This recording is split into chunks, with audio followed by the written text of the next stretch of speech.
everybody. Welcome to this episode of Inside Brooklyn, sponsored by the Brooklyn Commons and WJMS Radio. I am so excited to be here. Season 2 is on and popping here in Brooklyn Commons, and I'm really, really excited. We have an awesome lineup of guests for you guys.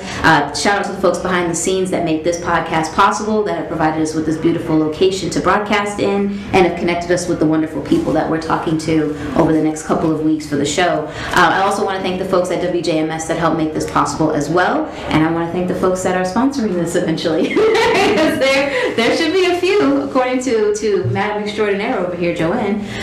So I'm really, really excited to be here. I have special guests with me, Desmond Monroe from the Monroe Group. And Desmond is the president and CEO of the Monroe Group. It's a program management, disaster recovery, and compliance consulting firm headquartered in Brooklyn, New York.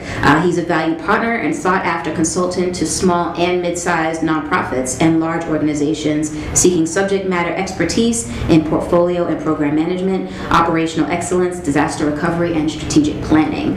Desmond is an influential leader with over 10 years of experience in providing a broad range of advisory services and guidance to private organizations, non-governmental organizations, and government agencies.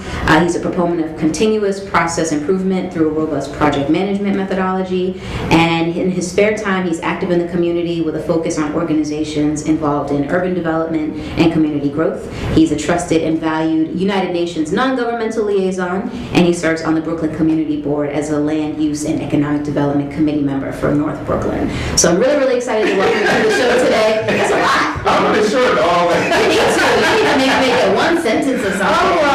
I'm just hearing it back, and I'm just like, it's a lot. It's a whole lot. That's a lot. But anyway, it's well deserved, obviously. So welcome to the show. How are you doing today? I'm doing well, actually. It's a beautiful day. I meditated this morning for an hour, so I'm starting my day right. I wish I had the time, I guess I'm saying, but like meditation for an hour, like I'm just like what do you think about? Nothing. That's the point, right? Like what do you think about for an hour? Nothing. So I gave the audience a little bit of background on you professionally, but why don't you give the audience some background on you personally, who you are and where you came from? Well, I'm Desmond Shalom Monroe. I'm West African descent.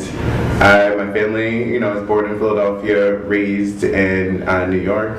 I've traveled, I've done all kinds of things around the world, and I just really spend a lot of time right now focusing on community development and disaster recovery and kind of building, better builders in a better world and all kinds of fun stuff. So disaster recovery sounds absolutely terrifying. Why don't you talk a little bit about what that means to the audience? Like, what do you do for disaster recovery? Okay, so this is going to get a little nerdy, but I have to in order to really get it, all right? So once there's disaster like preparedness and the immediate disaster response and disaster recovery. So disaster preparedness, that's where you get your pamphlets and Red Cross to tell you what to do with disaster.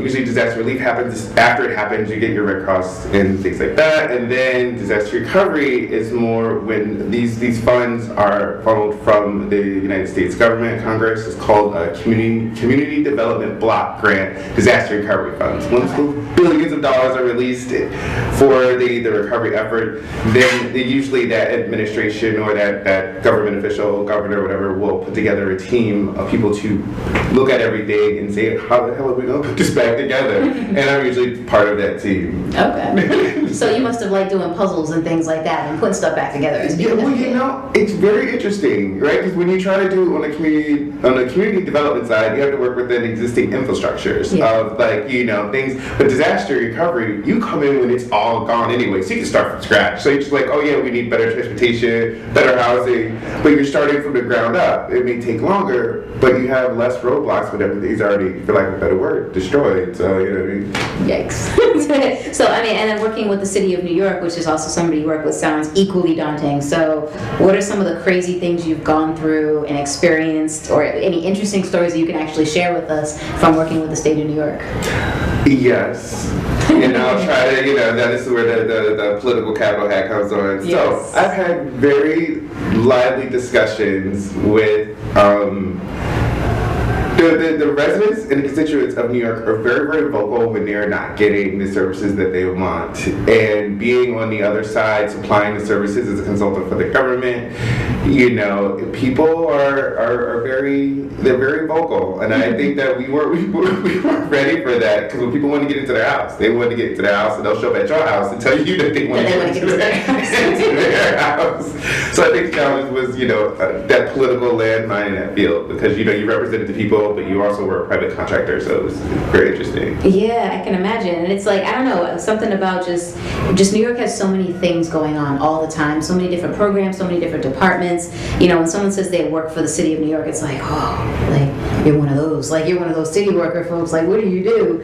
So I just think I always find it interesting when I find people that work within the sector to talk about, like, what it is they do, because it just sort of shines a light on the entire organization, like, hey, it's not that scary, this is what this person does, like, there's branches. And it's weird, because I was a private consultant, but I was embedded with the government. So I had a private company, but I basically functioned as a government employee, but I wasn't sort of under the same government regulations. Some of them, non-disclosures, but really not like on the pension path or any of that kind of stuff, because I was an outside consultant, but within it. And so it was very interesting to be like, I'm not a government employee, but I'm working like next to all these government employees every day.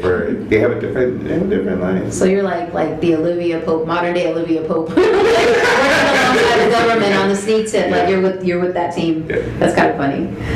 So how does your business sort of help the community? What is it that you do, or what service is it that you provide to the community, or what are you giving back? So we have nailed down our core competencies. So we deal with community development, and disaster recovery. We say we fuse them because the same money is in the same policies and structures when it comes down to having smart, thought out urban development that kind of looks after everyone within either the economic part or the affordable housing part. Mm-hmm. You have those skills, they're cross-referenced. So I work with developers, and we have a tagline, building better builders. It's like I work with them, so as their development projects are going up, it has a positive impact on the area which is going up, either through MWBE participation on the project, to hire local, really look at their affordable housing costs through the development phase. It's kind of hard to do it once the building's in construction, but if you can sit down at the table, and when there's just an idea, when they see a plot of land, to be like, this is how we can really develop it, and also meet our mark, but also really do something for the community instead of being seen as gentrifiers or takers. We need to be able to give back. So that's what I do on the community development side. And disaster recovery side is when it hits, I'm there. So you speak so passionately and so eloquently about what you're doing. What got you into this industry? What was that spark for you? It was probably two things. I died when I was 22, so that whole thing that probably had something to do with it. We need you to run that back. But yeah. Yeah, that really probably had something to do with it. I got meningitis and I just dropped it. But that's just it. And it was really bad and scary. I woke up, I didn't even know I woke up. Just woke up in the hospital, covered in tubes and everything, and deaf and paralyzed, and it was just like, what is going on here? And people just shocked. They're like, well, damn, you're still here. like we were just measuring you out. Wait, were you sick and you just, I don't know how I got the virus. Obviously, I was exposed to it, but there was 5 people within the community. Somehow, maybe I got in contact with one of them, but it was like a small, and got meningitis, and I was one of them, and fortunately, I was one that survived. A few of them didn't, and the one that did, besides me, was left in a much more, was left in a state where he could no longer take care of himself. It was like a nursing home and some brain damage because of what happens when you get meningitis. So, wow. So I think that experience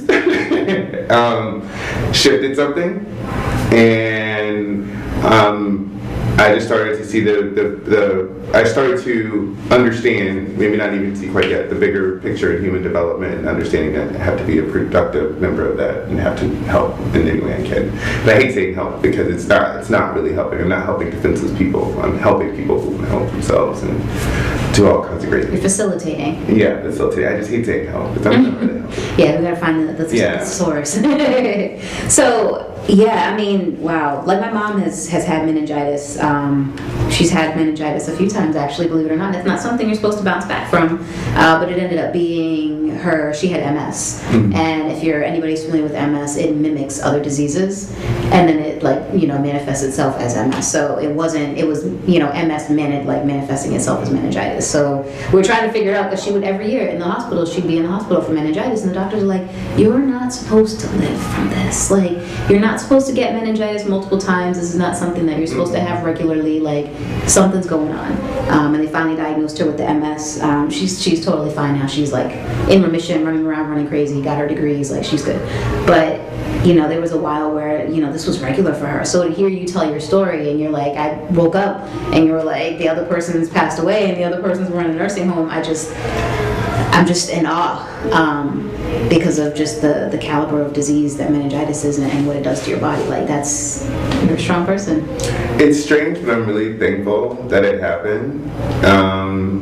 Some things that weren't fused to my memory, like if it wasn't like people who really had a deep connection, they were wiped away. I just saw people, they're like, oh, you remember we were, I was like, I have no idea who you are. I was like, but hey.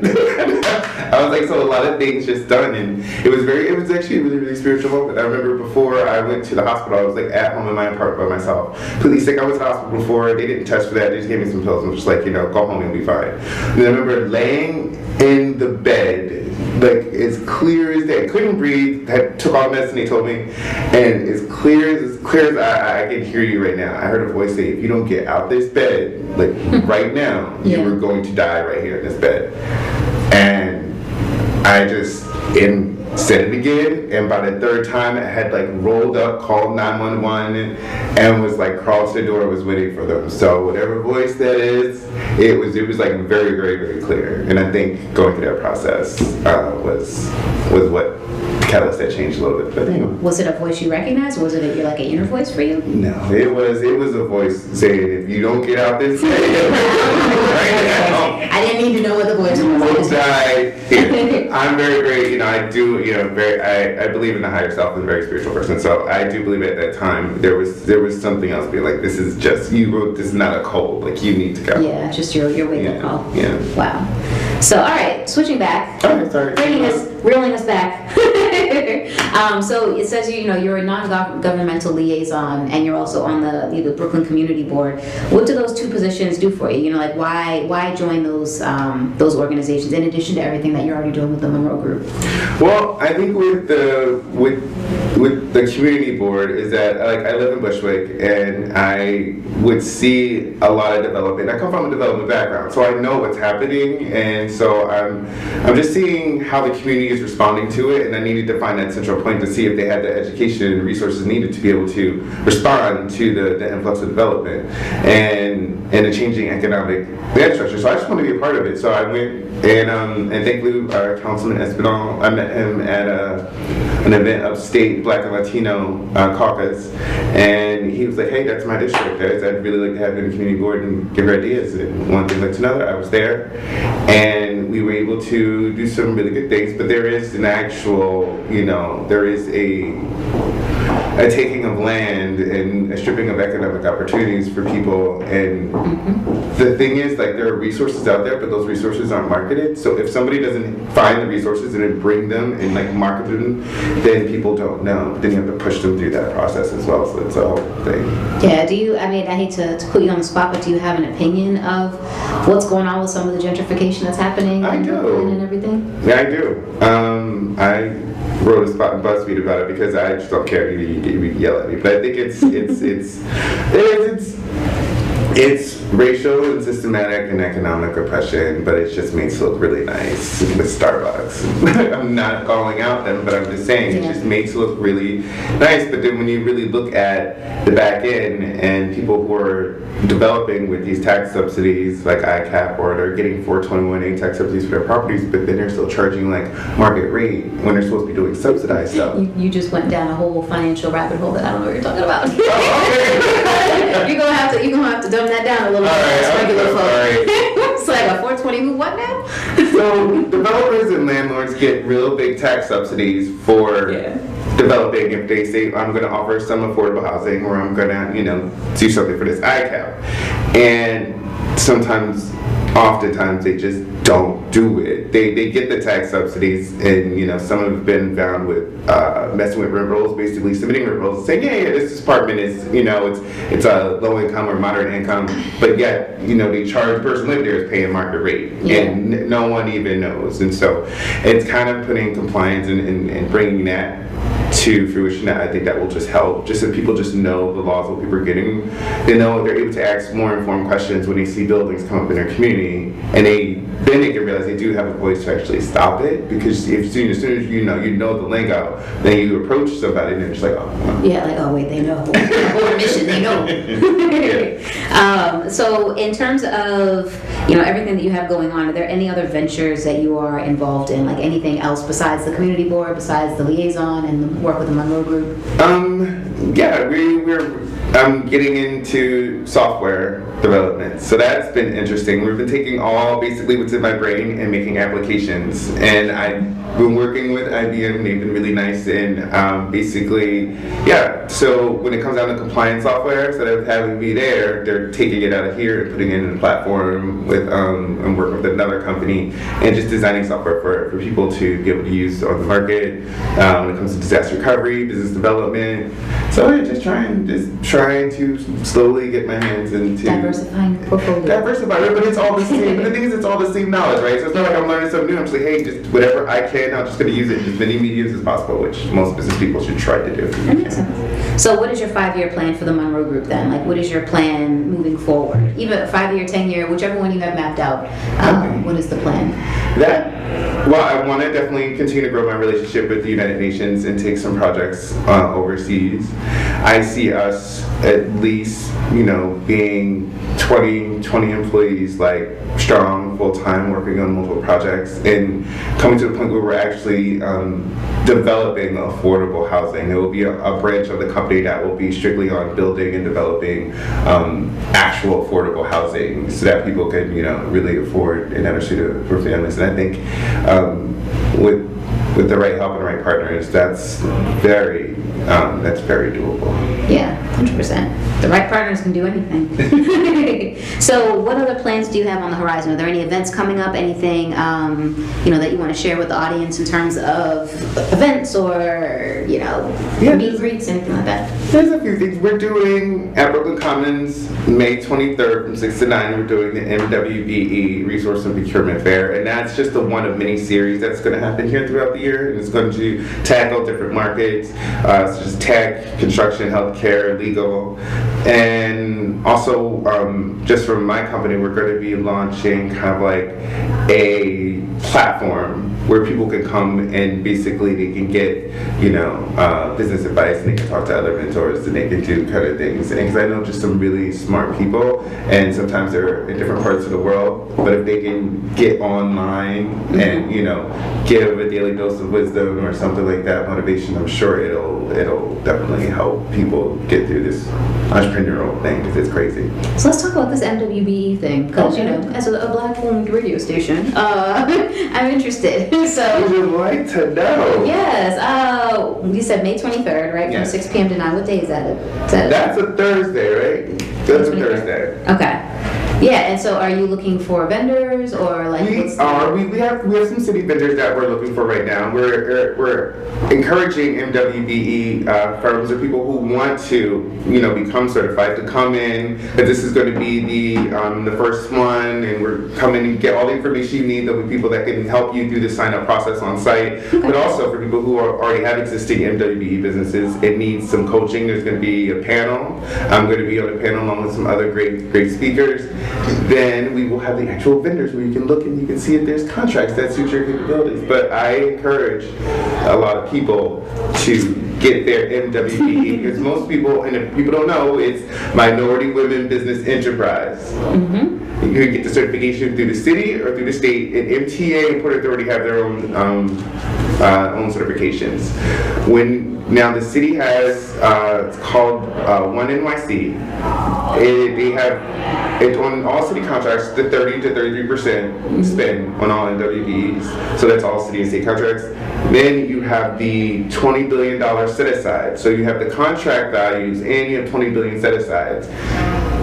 And there's not enough of us to take advantage of it. So we have to get the word out, get people certified, and get their businesses geared in order to take advantage of this while we still have it. Heck yeah. We got a $20 billion pot sitting out there, and we're all just like, it's cool, it's over there though. Like, go over there, get that money. Get that money. Right, positioning yourself. Learn how to, and I'll teach you. Call me up. I'll let you, don't just call me up. But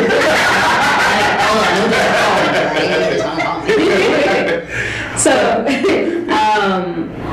lastly, a couple of last questions here. How are you using the Brooklyn Commons to further your goals and things like that? I think it's become a central port of connection. So I've been able to have a space to incubate, these ideas and these thoughts. But then, because of its location and where it is, we've had a lot of just organic growth and organic teaming of people. And I think that hasn't happened somewhere. Plus, it's my district, so I feel like I gotta be a part of it and represent and work from a space that's within the Bushwick community workspace. I'm supporting local. Yeah, definitely. You walk and talk.